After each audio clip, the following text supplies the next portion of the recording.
The Fourth Voyage of Sinbad from the 1001 Nights. Hello, this is Elizabeth, and I'm here with the fourth adventure of Sinbad. As a word of warning, the story is rather dark and scary in parts. We have toned it down quite a bit from the original, but it's still not a tale for more sensitive listeners. It's the central story of the 7 voyages of Sinbad. It's the most profound, and the one that casts the most doubt on the good character of its hero, the wealthy merchant Sinbad. If you don't mind a plot that deals with death and an underground tomb, then listen on, because it is a fascinating tale. The following night, there was again feasting and merriment inside the house of Sinbad the merchant. He spoke to his namesake the porter and said, "You see all around you that my house is bright and full of fun and laughter. When you have heard the story of my 4th voyage, you will know that in order to reach this happy state, I had to crawl through a grim place more dead than alive.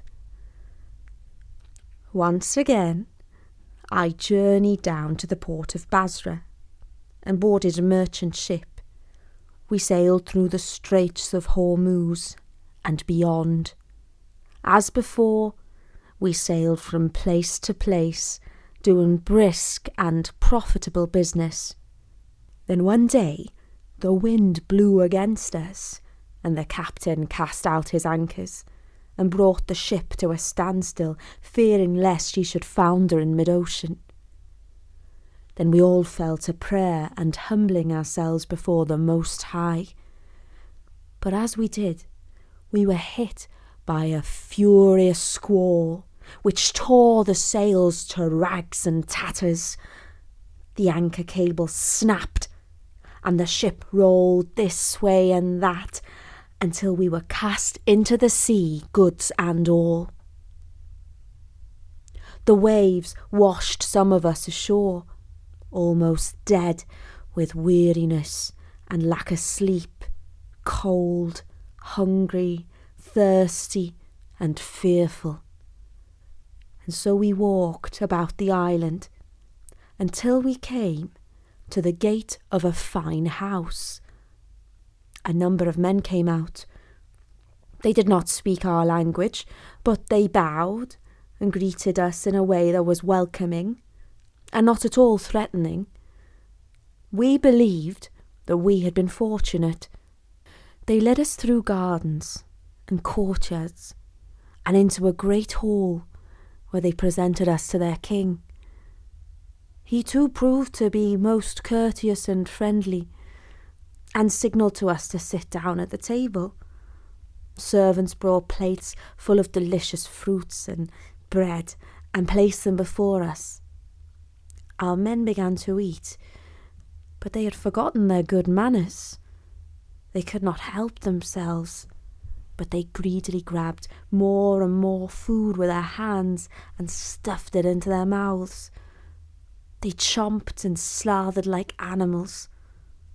This rude behaviour was most unusual in them. It was as if they had been possessed by an evil spirit. Our hosts did not seem to mind. They brought coconut milk, and when the men had drunk this, they became still more greedy. Only after they had eaten enough to burst did they eventually cease to gobble the food. Now sated and drowsy, they allowed themselves to be led out to a pen, where they were kept like cattle. For the next few weeks, they wandered amongst the trees and rested at will, growing fatter and fatter.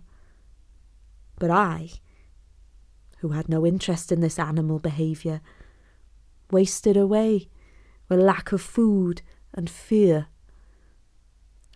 I had by now realised the true intention of our hosts.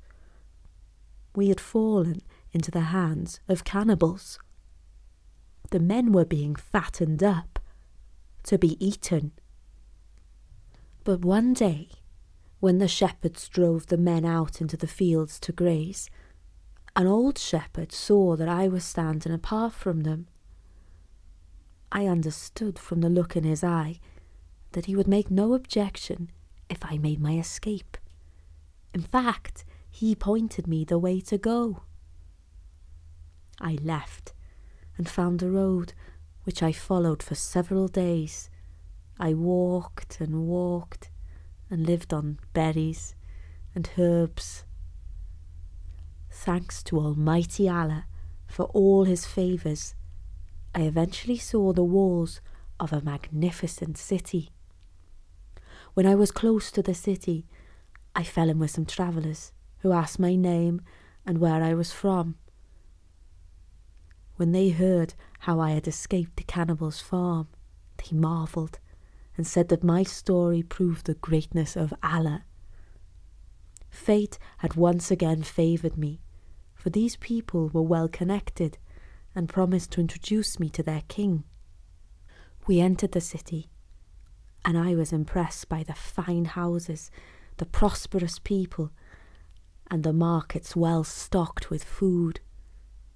I saw that all the citizens, great and small, rode fine horses, high-priced and thoroughbred, but oddly, they lacked saddles. Well now, I thought, these people lack for nothing but a comfortable seat to travel on. I see a gap in the market, a fine opportunity for a man of business to make money.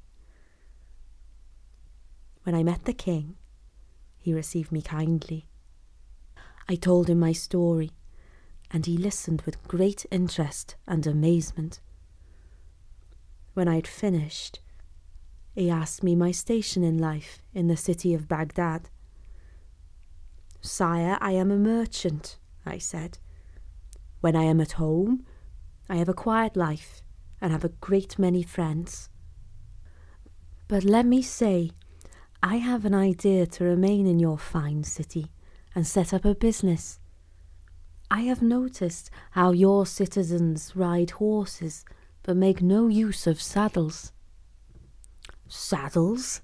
asked the king. "What are they?"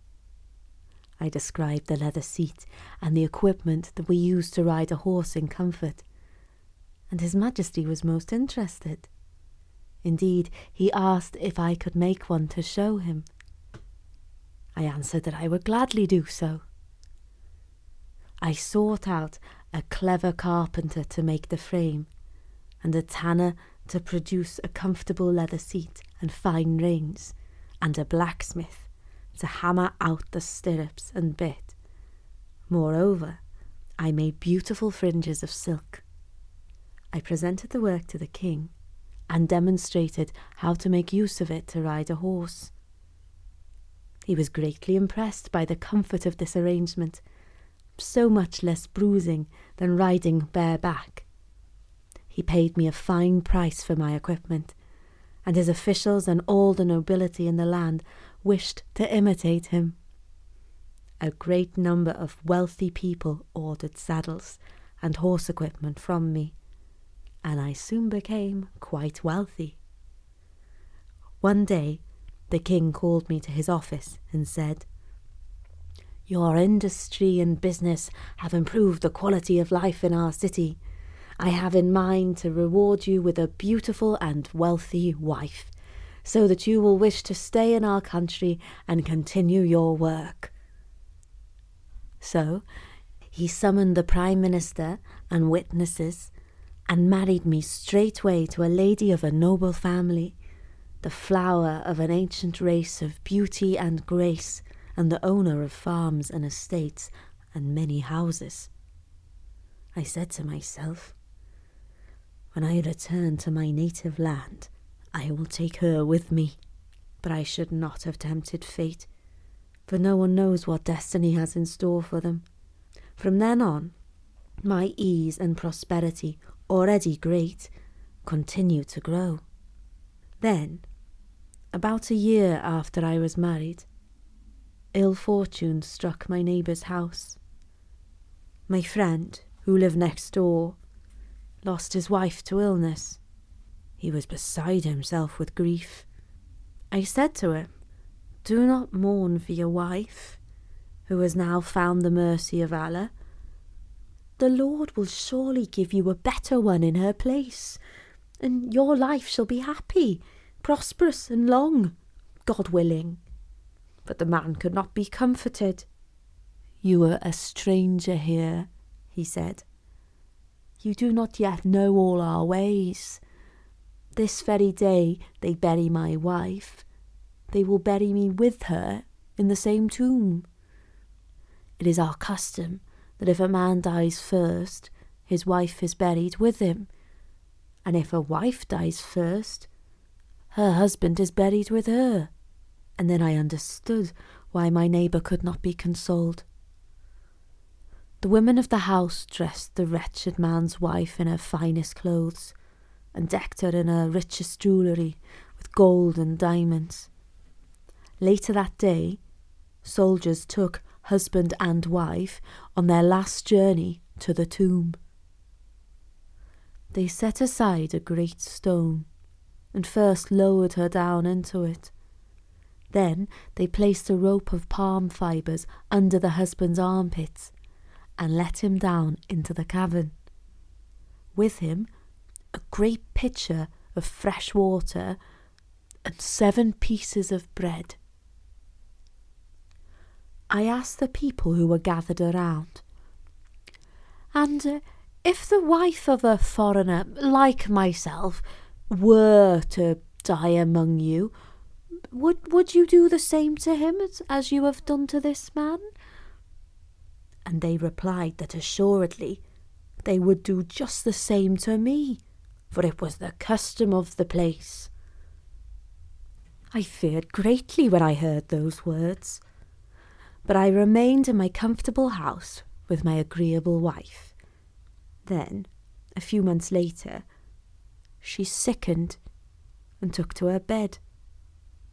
I prayed to Allah, who is merciful, for her to get better soon. But her illness took a turn for the worse, and she passed away. As soon as the doctor let it be known that my wife was gone to the next world, soldiers came to fetch both her and me.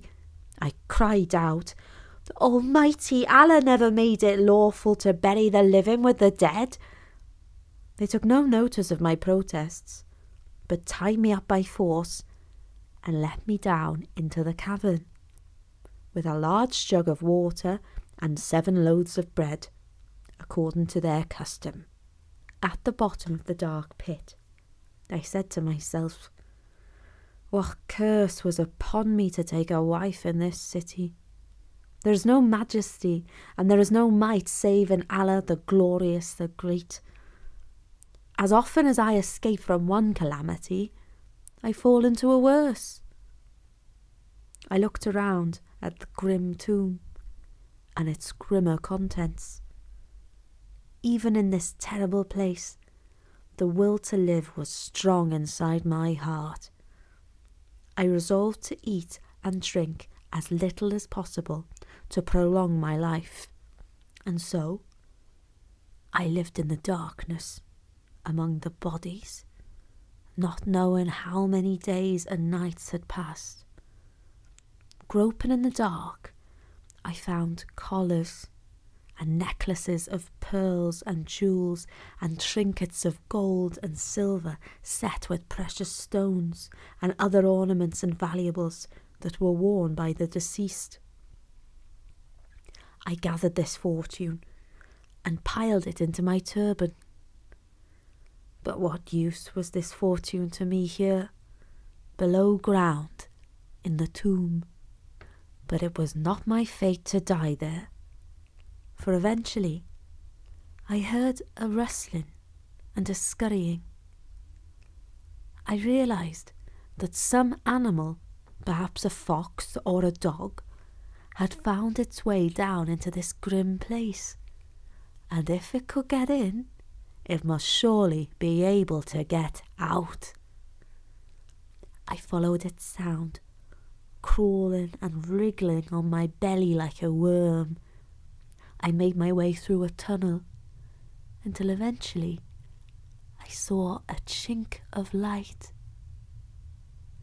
This gave me strength to crawl faster. The hole was just big enough for a skinny man such as myself to get through. And then I found myself on the shore of the sea. I gulped in the fresh air and covered my eyes from the blazing sun. I gradually opened them, adjusting to the light. When I could see once again, I spotted a ship at sea. I took a piece of white stroud I had with me, and tying it to a stick, ran along the seashore, making signals therewith and calling to the people in the ship until they noticed me and, hearing my shouts, sent a boat to fetch me. The captain and the crew received me kindly and listened in awe of my return from the land of the dead. I travelled with them to Basra via the islands of Bel, Cala and Hind. When I reached home, I had once again added to my wealth, thanks to the rich ornaments of the dead that I had brought with me. I gave freely to beggars, widows and orphans, and still had plenty left over for a life of ease. Then I gave myself up to pleasure and enjoyment, returning to my old merry mode of life. And that was the fourth voyage of Sinbad the Sailor, in which we learnt a little bit more about our hero's character.